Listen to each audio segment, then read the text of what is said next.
What was the topic that we were talking about just before the cameras were rolling? You were talking about smells. I said that you want to get closer to the microphone. No, I was saying don't want to get too close to the microphone. No, I said you want to get close. You were saying. Yeah, I was saying that. I want to get close to the microphone. No, that you should. These microphones are meant to be close to. Yeah. Marshall, so give us your sexy radio voice. Yeah, let's do it. This is it. Holy shit. Oh my God. I experienced that live, people. Oh yeah, it was just incredible.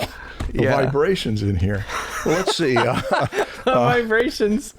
I never smelled a smelt that smelled as bad as that smelt smell. You talking about me? I want you to join me. No, I'm not. I never smelled a smelt that smelled as bad as that smelt smell. What are you talking about, though? When you say smelt, do you mean a fish? I did not write that tongue twister.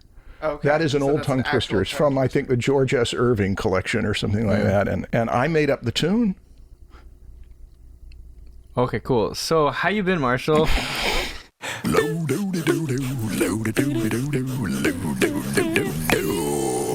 the Dressman Show. Yeah. What happened recently? The Perspective course amazing. Launched. Wow. Can't believe it. I know, I can't believe it either. Anyone that has not heard about this yet, it has finally happened. He wasn't lying to us this whole time. He was indeed working on a perspective course. Yeah. I never was lying about it. Is this coming out during the pre-sale? Yeah, it'll be during the pre-sale. That's the goal. So there's still a pre-sale, and that's the thing you emphasize. You can save money if you buy it now. Me? Well, I mean, that's the thing the studio emphasizes is buy it now. Buy it now. Now, right. And if it's not now, later is also okay. Yeah. So the thing I emphasize is got to get this thing finished. Yeah. Well, we'll save that for another conversation. Yeah. Well, the first lesson's already out. It's kind of just an intro and an overview of what the course is about. You have one of the animations we worked on for a few years is in there. Cody Shank. Yeah, Cody. Cody Shank had never animated before, and he was a student of mine online, and I've never met him in person, and yet we spent like over 200 hours online working together. On that animation? No, not on that. We started with the one that we begin part 2 Right, but with. on the various animations throughout the course? Yeah, various animations, yeah. Wow. Yeah. And Was Cody's a favorite. animation before we started using Cody for the anatomy course? It was during. Okay. Yeah. I think he was working on our little things and then going back to the perspective one, going on off times, work on the perspective one. It took 3 years, but Cody was, for that first animation, which is yet to be seen, Cody had never animated. He wasn't an animator. He was out. the first one that he did. Oh, comes out later. Yeah. The one that they're seeing now is the second one he did. But if you haven't seen it, go see it. Is the first one that he did for part 2? He did the No Simpler Than a Cube for part 2. That was the one where it was getting so his they won't even chops. see that until like a year. Yeah, 9 more years. 11 more years. It won't. It'll be a year. A year? A year or so. Whenever. Yeah, it'll be a year or less. A year or so. That's what you said to me 11 I know, years ago. But now it's a full-time job. That's right. Because the course has sold very well. Good. And now you don't need to do anything except work on the course, right? Work, yeah. Is that yeah, it? Is this, that's it. Are you that excited? Is my main job. Yes, I am glad about that. Because congratulations, Marshall. This is our most successful launch ever. Is that right? Yeah. The most successful course we've ever launched. I don't know whether I'm proud or humble. You tell me. I don't know. I mean, it's a mixture of feelings. It's been kind of surreal. I wake up in the morning and I think, did we actually introduce this to the public? And people are expecting that we're going to move on this, and it's like, yes, we are. What are you talking? Of course, they're expecting. What are you saying? Well, we're not done. We just announced a pre-sale. We have not released any episodes until this one. So now, everyone that comes out, there's another one that must follow it, another one that must follow it. Yeah, that's how it works. Yeah. There's a lesson after the lesson until it's done. It's simple, but it also takes a little processing. Okay. So it was surreal, and now it's so real. Oh. That's beautifully phrased. Do you want to do more of that kind of thing? What? Well, if you do... Oh, I'm sorry. This is not supposed to be book reports, because book reports were the least popular thing that we did, I think. No, I think it was AI. But that's because we were too early, I guess. Yeah. Oh, yeah. It would have been a big deal if it was later. Like 4 years before AI became a word. that everyone hated. Can I take 1 minute on a book report? Oh, absolutely. Because this book, This is your episode, Marshall. The Elements of Eloquence, was recommended to me by one of you who listens to this podcast and said, don't miss this book. And Okay, it's cool. 40 short chapters taking the Greek terms of how language is put together and teaching you about them using those techniques. And I have not laughed and enjoyed reading a book as much as this one in at least 10 years. So if you are a language person and you title or write songs or phrases and that kind of thing, The Surreal, So Real. Give me a few examples from the book that you just I'll tell you loved. what. The first chapter is called Alliteration. Actually, it's the preface to the chapter. Yeah. Where he talks about how great writers learn their craft. Okay. That it isn't just talent that you get schooled in craft. Okay. The first official chapter is alliteration, where words in a phrase start with the same letter. And he shows examples of this from books and songs and titles to the point of where it's very funny, because alliteration is so commonly used to make something that would otherwise be boring into something that's interesting, because children's brains will pick up the repetition of the sound and they just like to say it. The second one is polyptoton. That is where you use two words. The example he uses is from the Beatles song, Please, Please Me.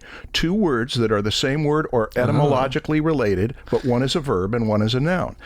And the examples get very funny. Yeah. Oh, man. There's an example. I think it's like Italian, where it's a full sentence of like 8 words that all sound identical. Yeah. It sounds like you're just repeating the same thing, but they're actually different words.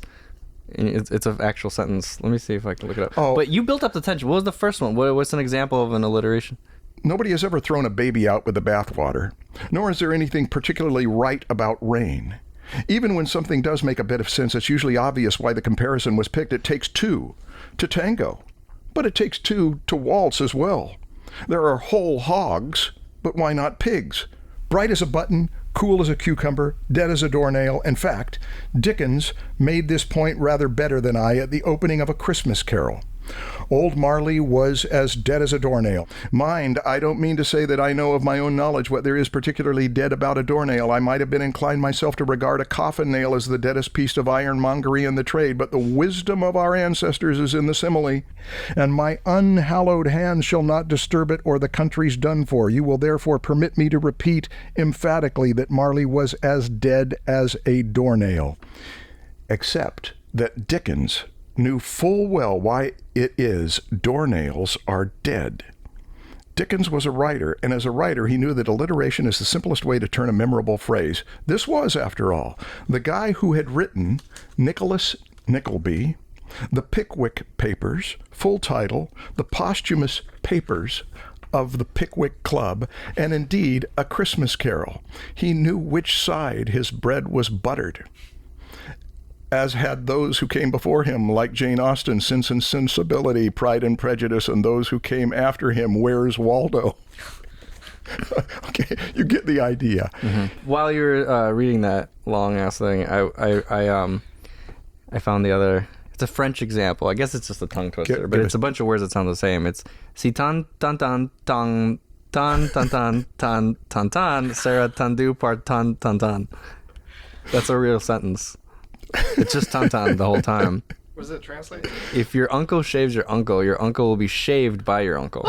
Oh, yeah, and there's Ned Knott was shot, and Sam Shot was not, so it is better to be shot than not, and so on. It's a long, long tongue twister. We haven't introduced ourselves yet.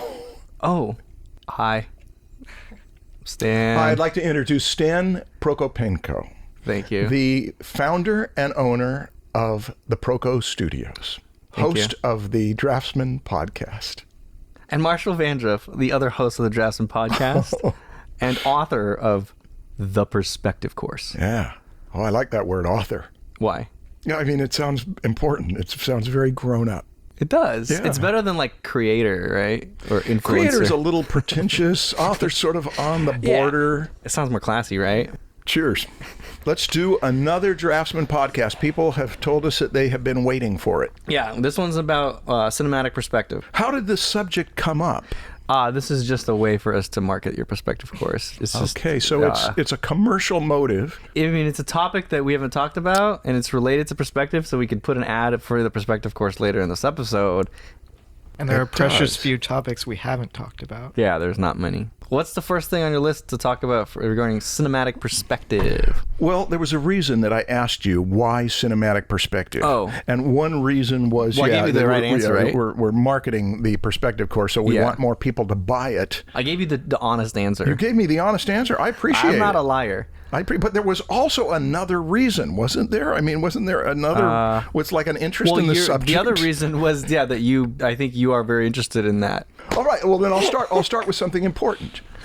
That when a person tells a Yeah. picture story, even if it's a children's book, Okay. a movie, animation, Comic book. comic books, when you frame an image of characters, the Okay. way you frame it, the environment you put them in, how close you get the camera to them or how far away, whether you're looking down on them or up on them, all of the things that have to do with putting a story into pictures affect the feeling of the story. Right. Audiences get a vibe from the opening credits about whether this is a serious movie, whether it's going to be light, and therefore, because stories are affected by how you show them, perspective is one element of all those elements.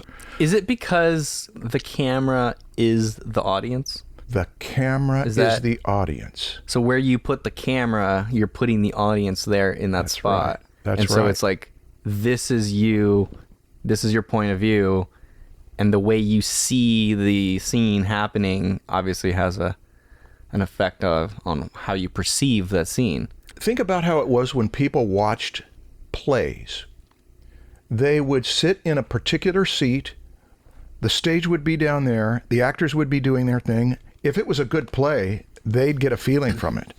If they wanted to get closer to it, they couldn't until binoculars could bring them in closer, but it's on a straight trajectory down to that scene to get closer to it.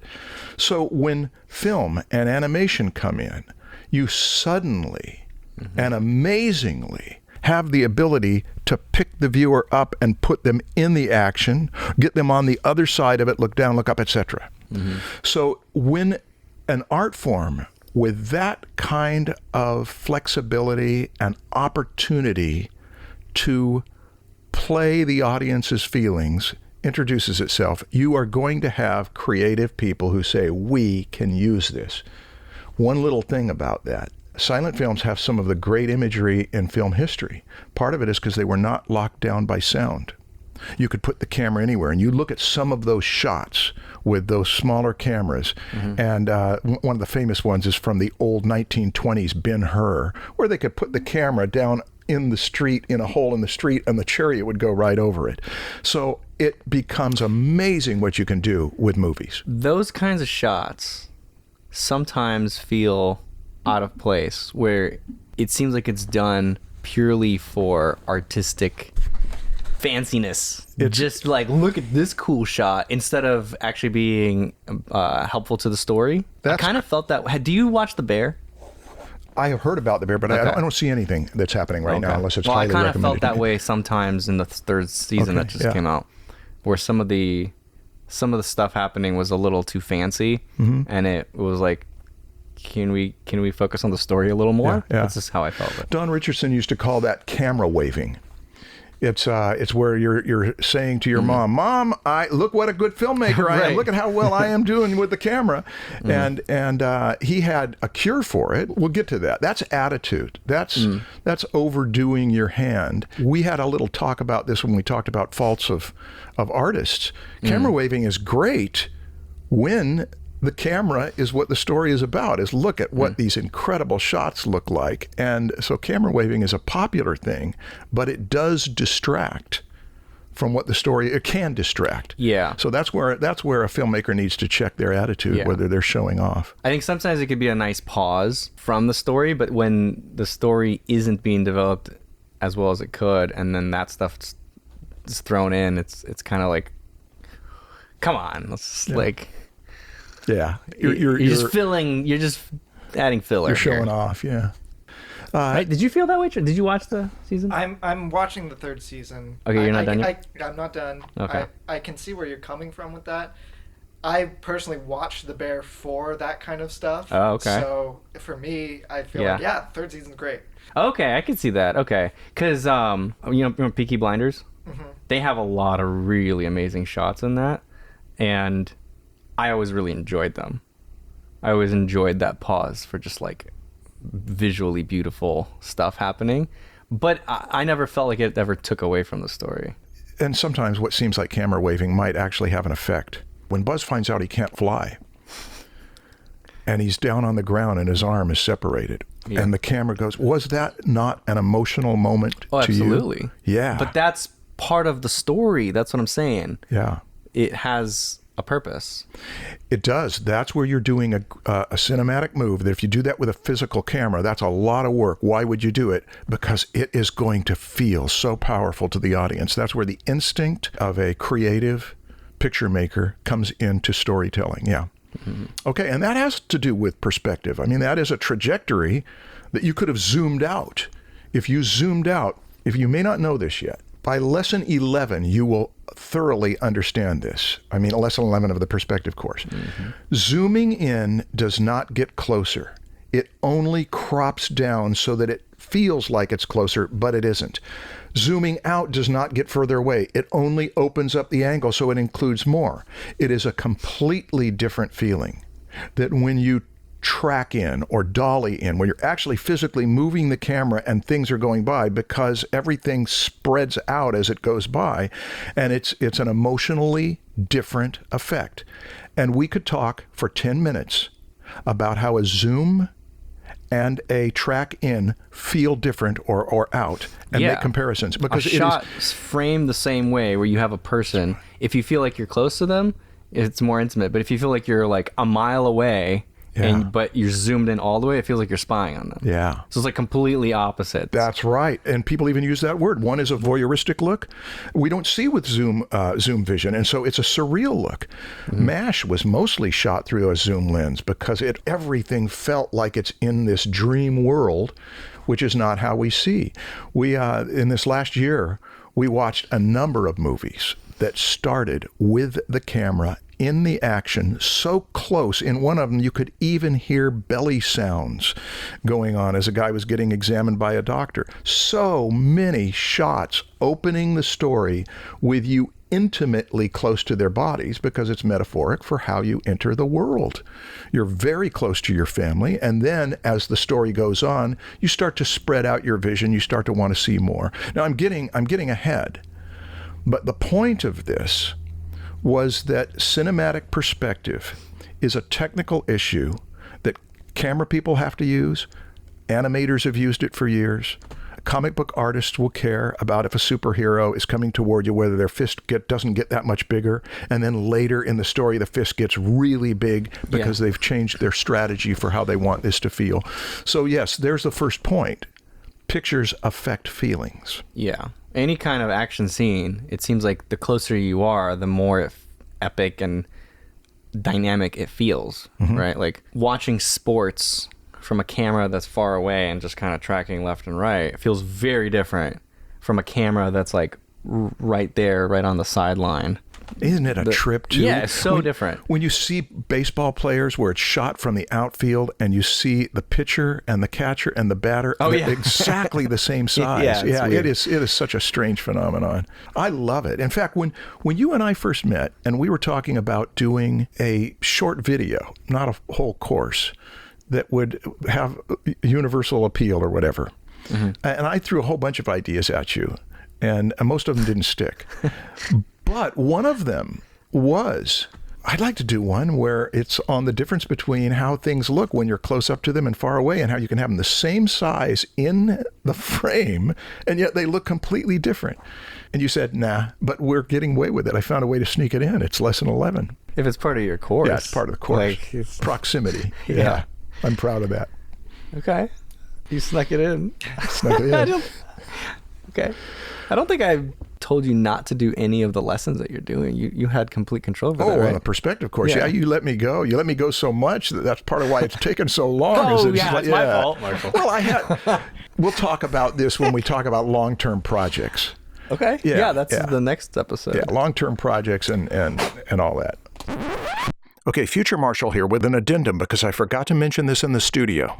The obvious way perspective affects cinematic storytelling is when lines in a picture take our eyes for a ride. Whether we see them as aiming toward a vanishing point or radiating out from one, they tend to move our eyes in a direction. For example, one point creates a kind of visual target. Filmmakers use that.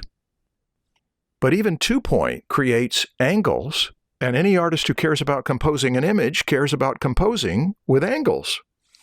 This can be a big deal in a picture, but visual storytelling sets up a much more important way perspective affects not just a single picture, but the whole story. I'll try to explain here. Back to the studio.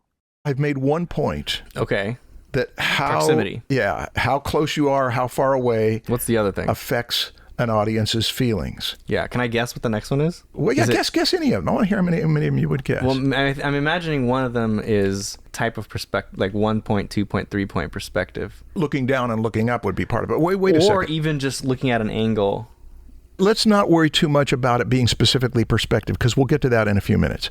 Okay. Any other things that affect the feeling of an audience while they're watching a story that they are not consciously aware of? Color? Color. Am I right? When you have Dorothy going from a black and white world to a color world, that is an obvious example of where you started the story black and white and then you changed into color, and it has such a feeling. Oh gosh, can you imagine how it felt to people who had never seen TV, you could only see these on a big screen, and they go into this black and white world, and color was not popular in films in the 1930s. It didn't really come in. So all of a sudden, the world turns color. That would be an example. And even warm colors are going to feel one way. A cool color palette in a story feels another way. So yes, that's another. The combinations as well. Right. If you just have yellow and orange, it feels very different if you have yellow and purple. Right. Right. It's, you still got maybe primary yellows in it, but the addition of another one can drastically change. And you've had ambers and tans, and then you've got bright yellows. You'll hear this among people who analyze film is dynamics. Because when something changes from one thing to a different thing, that's like dynamics in music. It goes from soft to loud to soft, and it might be loud for a long time, or it might have a little counterpoint of soft. But dynamics are not just for volume. They're for anything that changes in a visually told story. Go for another one or two. Lighting? Lighting. But be specific. What do you mean? Harsh lighting versus diffuse lighting. Yes, types lighting of light. from above, lighting from below. Yeah, it could be soft. It could be very contrasty, dramatic. Right. Parallel light rays versus radiating light rays. Lighting is a huge thing that changes during a story. Movement? Movement is a huge one. Yeah. It's the one that it was one of the main ones you had when you had only a stage. Because people are going to stand still and have arguments, and then they're going to start fighting and moving around. And so movement has a few categories. You can have a lot of movement, and then you can have quiet bits. You can have movement left to right to left, movement to and from the camera, movement above and below, all of that stuff. Sergei Eisenstein made a big deal of this stuff back in the 1920s-ish, and Russian film theorists really thought this through with all of the different dynamics. Do you know who Eisenstein was? Is he a Bond villain? No. Oh. We tried. We tried. Is he the one that did the cutting between the shots of the porridge and like the stone-faced Russian man? That was Pudovkin, but Eisenstein and Pudovkin were rivals in their theories about how... And there are different stories about this. So I'm sure people in the comments will correct it. Pudovkin showed that if you show a picture of a person's face and they're making any kind of expression like, and it's the same shot. In the textbook, it was like a very neutral expression. Okay. If you proceed it with porridge, the audience that sees that clip, they perceive that that person's in some kind of ecstasy that they're going to eat. Oh, it's delicious. Okay. But if you precede it with a dead body, Okay. they take the same shot and Same they perceive it neutral as different. face. So that's right. So the point Yeah, is, it makes sense. Okay. context makes all Those the are like difference. colors. Facial expressions are like colors. Yeah, When you combine them, that's right. they contrast each other. Yeah, that makes sense. Yeah. Cool. I think it was Pudovkin who felt, and I'm taking this from Louis Genetti's marvelous book on understanding film, understanding movies. Great book. Pudovkin felt that film should be cut so that it feels like life. You cut for continuity. That is, if somebody drops something, you don't wait 2 minutes for it to break down there. You cut from this to the thing shattering. If somebody opens a door, you show them coming into the next room. That way it feels continuous. Eisenstein comes along, and the way it was suggested in Genetti's book is that he disagreed. He said, you're wasting the power of film. You can have continuity on a stage. The power of film. Yeah, that's what I was thinking when you said that. I was like, it seems like, sure, you can have continuity if that's what you're going for, but you can completely go against it if it helps with a certain emotion you're going with, right? And Eisenstein was big on dialectic contrast. That if you want an explosion to feel big, precede it with something that's calm. If you want a calm to feel really relaxing, precede it with agitation and motion. And so if you watch Battleship Potemkin and what's the other? He did another famous one that it's got the woman on the stairs with the baby carriage that's been... Isn't that Potemkin? Is that Battleship Potemkin? I thought it was another one. There's two of his films that all film students watch. But you will see that if he's got a crowd moving one way, the next shot will be a crowd moving that way. Now we've exhausted left to right and right to left. What's next? We're going to have somebody who's coming toward the camera. That way it's different from the left to right, left to... What's next? We're going to have somebody who's holding stock still. But the background is now moving, and so on and so forth. So every shot, how is it different from the one previous? With a strategy to empower these shots. Now, here's what I think Eisenstein, who was locked onto, this is the way the world works. Two opposites come together, they make a new thing. He was not aware or not acknowledging that he was one side of two opposite approaches Dumbass. to film cutting. You cut for continuity and contrast. That's how it naturally evolved. And there are great examples of it. The chase scene at the end of Toy Story is one that I would use to teach. The Back to the Future scene, where they're trying to get back to the future, is a masterpiece of continuity that is faked continuity. The amount of time that it's supposed to happen and the amount of time it happens on the screen is all altered for your surreal experience. But it is shot for continuity, and it is marvelously shot for contrast. So you get both going on. Does Memento have any continuity? Oh yeah, Memento was a classically told story. Even though it was in reverse, it was a classally told story. Yeah, was it in reverse or back and forth? I think there were a few shots that were present, but it was mostly linearly told backwards. Right. Interesting. It's not the first time. Harold Pinter wrote a play called Betrayal.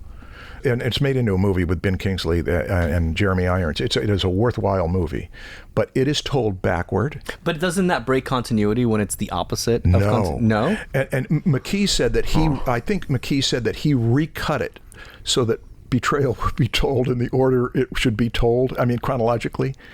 And it lost the effect because of the way Pinter designed it is that each thing that's happening, now we're going to go back and go back and go back. Each thing is designed to create tension for what's going to come next, which was earlier. Is Depth of Field the one you were hoping I would say? Well, Depth of Field is one, and it sort of relates to perspective because it's closer and further away. But no, it wasn't one that I was hoping you would say. What is the one?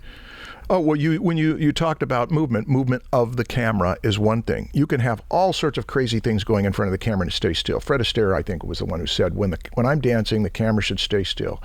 But when the characters are staying still, you may stay still because you want this movie to feel still. With Castaway, the cinematographer and director on Castaway. Zemeckis was the director. The main character is a FedEx guy, and he's on the move all the love time. that movie. He's on the move. The camera's on the move. Move, move, move, move, move, move, move. And then they said we had the rules of engagement is when he lands on the island, we'll have a move. We'll have the camera not move its position. It'll pan so that you can do like you do when you sit still. But he said that the camera comes to a halt because I think it was Chuck's life comes to a halt.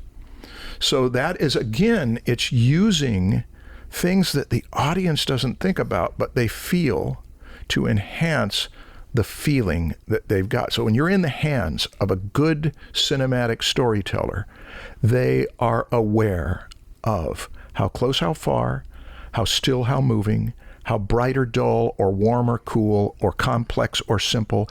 Every single thing that you can say about composition in a still picture, that I've got sharp shapes and round shapes, that I've got a lot of horizontals, now I've got a lot of obliques, spike shapes. All of that stuff now comes into play over an arc of time. So that's the second point. It's now not just that a frame creates a feeling, it's that it changes throughout the story. Stan, you have not seen Network? The Social Network? No, it's a Social Network. I thought was a good movie. Yeah, but you've not seen the 1976 Network. No. Network came out in 1976. I did not see it at the theater. I was 18 years old, and I saw it about a year or two later, and it knocked me out, and it knocked everybody out, and it swept the Oscars. And I continued to watch it over and over because I thought it was a fascinating film. Stan, for context, this is the movie where I'm mad as hell and I'm not going to take it anymore. Yeah. And it's okay. That doesn't help. Okay. It's okay if people don't even know that scene's in there, because I showed it this last semester to my class. I started showing it when I started teaching visual storytelling to college students. I showed it a few times, and students didn't like it. They didn't like it for a couple of reasons. Why? It straddled the difference between classic film acting and modern film acting. Sidney Lumet directed it. Some of the acting came off as, it sounds like a memorized speech. Okay. Play So acting. bad acting then. Yeah, not bad acting. That sounds but the kind just of like thing where a bad person makes a acting. speech and they talk really fast like that. And I memorize a speech and I say the there was That's that just kind bad of thing. acting. It's not bad acting. It's artificial acting. But there is a scene in Double Indemnity. I don't know what the difference is There is there. a scene in Double Indemnity where Edward G. Robinson talks about the different kinds of suicide. There's suicide by fire, suicide by fire. Suicide by poison, subdivided by types of poison, such as corrosive, irritant, systemic, gaseous, narcotic, alkaloid, protein, and so forth. Suicide by leaps, subdivided by leaps from high places, under the wheels of trains, under the wheels of trucks, under the feet of horses, from steamboats. But Mr. Norton, of all the cases on record, there's not one single case of suicide by leap from the rear end of a moving train. It is artificial acting. You don't believe that this really happened, but audiences applaud that. And it's like camera waving. It's like, that was an amazing performance. Network has some acting like that. So there was the first thing. The other thing is that in the 2000s, what Network was showing was so shocking to a 1976 audience that you would put stuff like this on television. The reality has become more outrageous and more offensive than that tame example of what's going on in 1970. So there's another thing, is it's got a cultural problem of that, okay, so a guy says he's going to kill himself on TV, so what? It's just not that big a deal to them. Okay, but here is the thing about Network. Sidney Lumet has a commentary on it, and it is a great commentary. All of his commentaries are great. He talked about how they shot it naturalistically at the beginning. They didn't even light the scene. They had these two guys having an argument or having a reminiscence out on a street, and they didn't even light it, and it's just, it looks like documentary cinematography. This sounds a lot like the acting. It's the kind of thing you'd look at it and you say, man, this movie is so badly shot. I thought these were professionals. It was a deliberate strategy. What's so good about this movie? So far, you're saying it's artificial acting, poor lighting. Let me explain. What? I'm ruining the movie for first-time viewers. Hey, if you haven't watched Network, I'm so excited to see this movie. Rewind your life 5 minutes and watch the movie, and then you can decide whether you want to listen to me talk about it. The arc of the shots is that the theme of it is that television corrupts everybody. Okay. And Sidney Lumet, in another commentary on another film, said he has always thought of the camera as a character in the story. Okay. It may be aggressive, it may be shy, it may turn its head away, it may stand stock still, but it's a character. So it has really good use of the camera. Yes. Okay. And in this story, the camera itself becomes corrupted.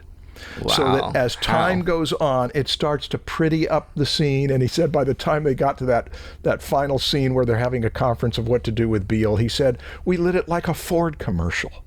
Everything is beautifully lit. Everything looks so Hollywood. That was part of what he did with cinematic storytelling, not necessarily perspective. Wait, you said the camera betrays? The camera starts to make everything nicer looking than it is in life. Oh. It starts to fake the way the world is. That was his way of saying. Interesting. Do people pick up on that when they're watching the movie? No, nobody ever noticed. The people who would notice that would be cinematographers and directors. But they feel it? Audiences feel that kind of thing. Okay. Oh, audiences feel. When you know this, when you love a movie that gave you feelings, and then you watch it over and over and over, you start to eventually notice that there was a strategy that gave you that feeling. I've mentioned, if you look for it. If you look for it, and also if you know cinematic language, but even if you don't know cinematic language, you start to notice, hey, I noticed that every time that guy said things, they were always just using 3 syllables.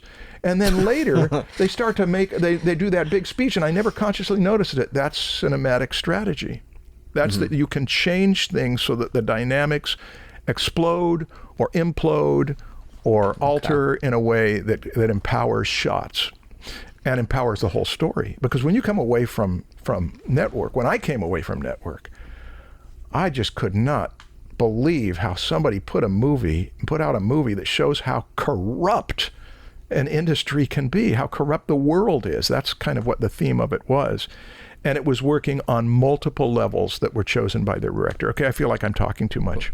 No, that's literally what we're supposed to do. See, now you're not talking enough. Yeah, I'm being dramatic. The contrast. How'd I do? My God. The cinematic storytelling. Pretty good, huh? I may Was that suck as a cinematic, or that's storyteller, but storytelling. Okay. It's not cinematic. Should I look Unless at we what else slowly zoom into Marshall as he pauses. Dim the lights. Blow the contrast. Hey, do you remember What? the podcast we did on storytelling?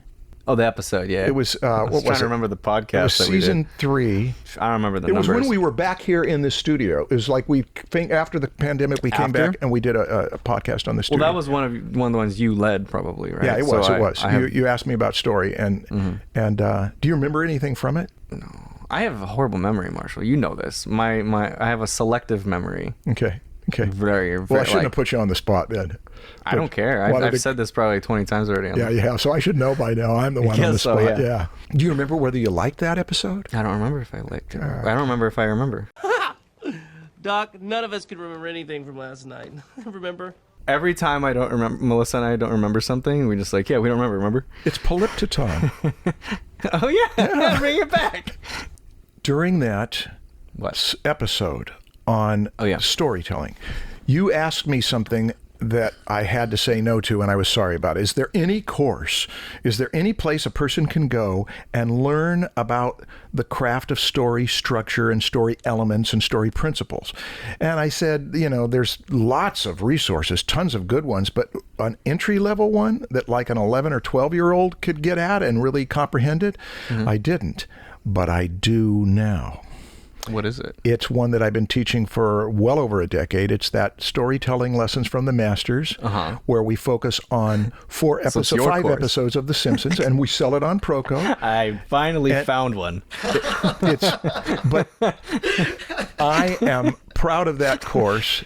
And you can find it on Proco. You can find it on my Gumroad. If you're doubting it, go read what people have said about that course on read the the reviews. testimonials. Yeah, go read the testimonials because it's 4 episodes of The Simpsons, starting with Bart the Daredevil and then all those ones. But they are going to teach the 11 to 12-year-old who does not know anything about this, and they will laugh while they learn. Okay. Nice. Now, I said that for a reason. Okay. To make money. I wish, yes, that's right, to sell the To course. sell more courses, yes. I understand.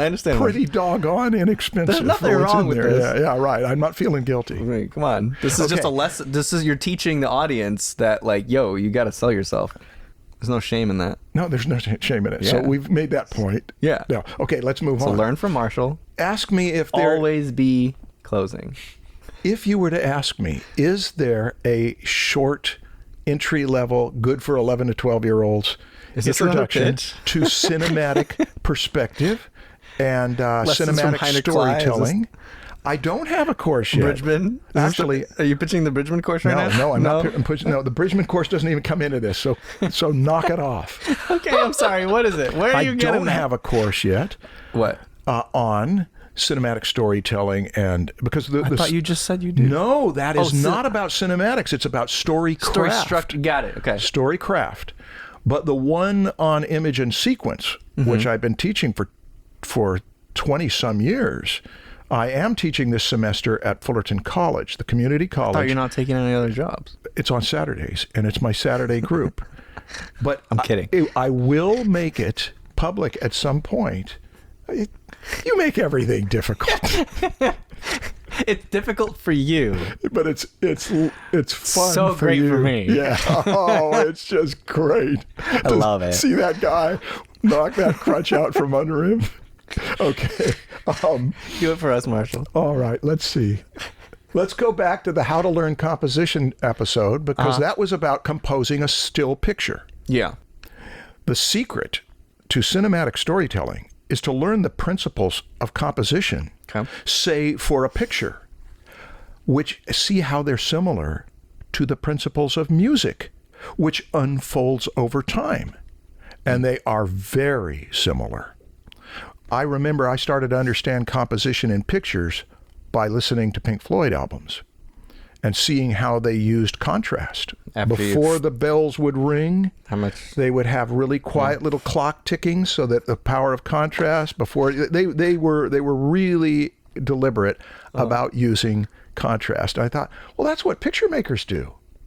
When they have a background of a lot of loose stuff or a lot of painting that's loose, and then they got one part that's really tightly refined, that's the power of contrast. So if you study pictorial composition and then simply ask, how does this relate from the beginning to the end of how I design pictures that are telling a story, that's Yeah. where all the creativity, all the stuff about metaphors, that this is a story that shows the corruption of the camera. This is a story where space starts to become more claustrophobic. This is where at the beginning our character is like somebody who's caught in a cocoon, and I've shot it so that everything feels like they can hardly move, and then as they make breakthroughs we start to open up the camera and show deeper space. Sergio Leone loved to take wide vistas, and he's the one that did those spaghetti westerns back in the 60s with Clint Eastwood in them, Good, the Bad, and the Ugly. You take wide desert vistas and then have somebody come in front of the camera so close to it that you can feel the sweat and the pores on their skin, and that's a juxtaposition that's right there. But you also may do the same thing from early shots to later shots. Now, this is an appeal that perspective is one element of how a cinematic storyteller can change the treatment of space. Shallow to deep, zoomed in to wide angle, really wide angle scenes that you're moving around give you a very different feeling than wide angle. It can change through the story. Midnight Run, which is a movie I've seen about 35 times and just showed recently. The climactic scene happens in an airport and there's no spectacle. There's practically nothing that happens, but the music builds and the cinematographer switches to long lenses and everything feels packed into there so that it enhances the tension. That's strategy with lenses and perspective. Looking down and looking up. You start out looking up at a character because you're the child in their life, And then as they make mistakes, you start to look down on them like you're looking down on a naughty child. Showing people in side views, because side views have a certain feel, and then having them look directly into the camera is a completely different thing, and it has to do with the arrangement of space. And point of view from the character. And point right? of view. So point of view is one, and that's all around 360. Proximity. Point of view can be looking up, looking down, looking to the left. No, looking I to mean the right. like point of view from the point of view of a character, Of a from character. their eyes instead Right. of up below, but actually inside. Even when a person looks in a direction, that's a common way to cut. If you have somebody talking and then they look like that creates tension. So the camera, what the cinematographer usually does, storyboard artist usually does, is show what they're looking at. That's a way to create continuity. But all of this stuff has to do with how the audience reads the space on the other side of the camera. So the storyboard artist, the comic book layout artist, not the writer typically, the cinematographer, the director, the editor, they care about the perspective that applies to the use of this camera in this story and how it holds together and how it changes. That's how I'd sum up all of this. I know this went on a long time, but hey, there is a movie called 1 Hour Photo. It is not a great movie, but I've seen it about 5 or 6 times because it's got a commentary on it by the director. I think it's Mark Romanek. It had Robin Williams in it. It was a drama with Robin Williams. In that commentary, the director talks about his strategy, which was that Cy, the main character, I think was his name, Robin Williams, works in a 1 hour photo. And this 1 hour photo is treated like heaven, metaphorically. It's in a store, convenience store. And so they brought in extra light, and there's abundance like crazy wide angle lenses that are open. And his apartment was treated like hell. In fact, they had to take out walls and pull the camera back so that they could squash him like a bug in those frames. Different color scheme, really claustrophobic. And then the family in which he takes an unhealthy interest is like purgatory. It's somewhere in between. So they had a strategy for different spatial treatment for each setting. And then, here's where this creativity thing comes in. There comes a point where Cy, in the story, deeply into the story, has a crisis in the store. And they were so used to this wide-angle lens being abundant space, the scene wasn't working. And he figured out the thing we need to do is, in this abundant space, we need to switch to a different lens because there's a diffusion of tension with that wide-angle lens.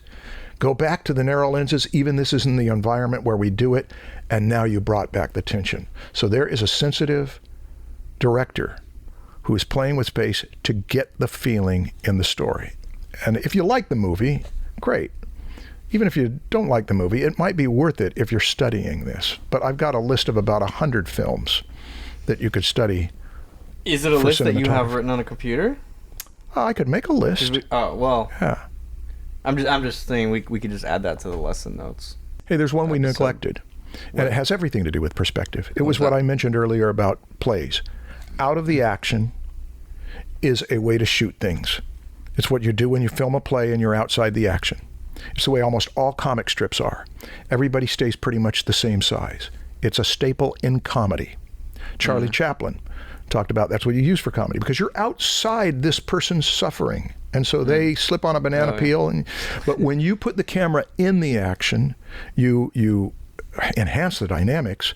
You More empathy? More empathy, Increased yeah. So empathy, you see somebody slip on a banana peel, you might laugh. You see your pregnant sister slip on a banana peel, you do not laugh. You are in this environment. You are in this person's life. Wait, and but so how does the camera placement change that? I think even if you're outside the action, I wouldn't laugh at a pregnant person falling. No, you wouldn't, but I'm trying to get at the bigger principle.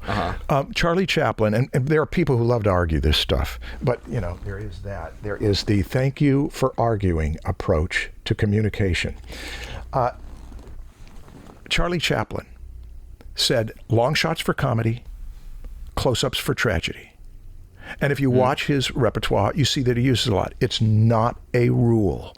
Look at the opening shots of Dr. Strangelove, and you'll see Kubrick taking any rule like that and saying, watch me do the opposite, and doing it well. But there is a principle, though, at hand. In the action is great for action adventure, because, you watch a James Bond movie, you watch anything where you're supposed to be in, you are actually feeling while you're sitting in a chair like you're in motion. So that's one of the powers of film, and it's in contrast to get out of the action, zoom in a little bit, and have everybody stay the same size. Do you have an example of how he was able to break those rules and do them well?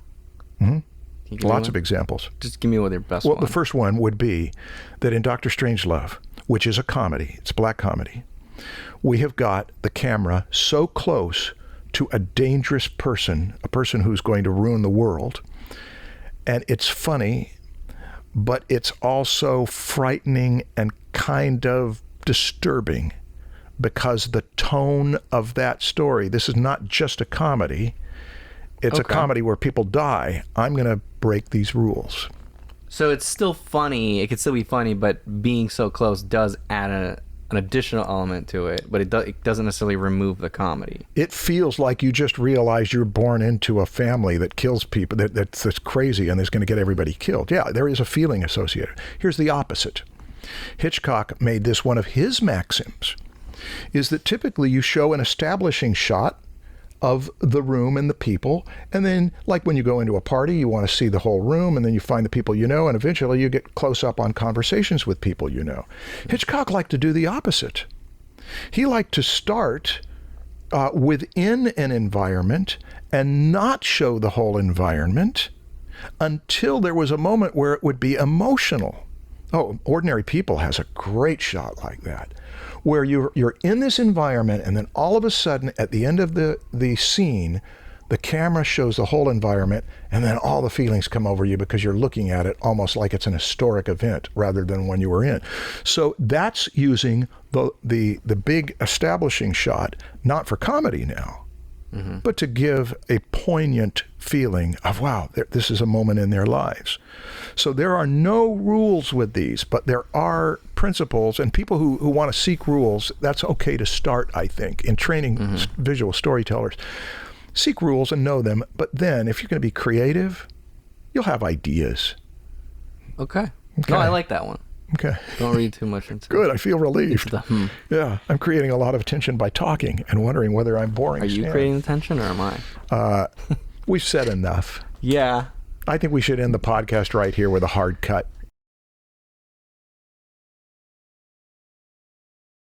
This is also an advertisement for another course too. It is an advertisement for another course. The Marvel course has lessons on cinematic storytelling. Put a placard of that up there so everybody knows that you can spend more money watching this podcast than you could spend Wait, what?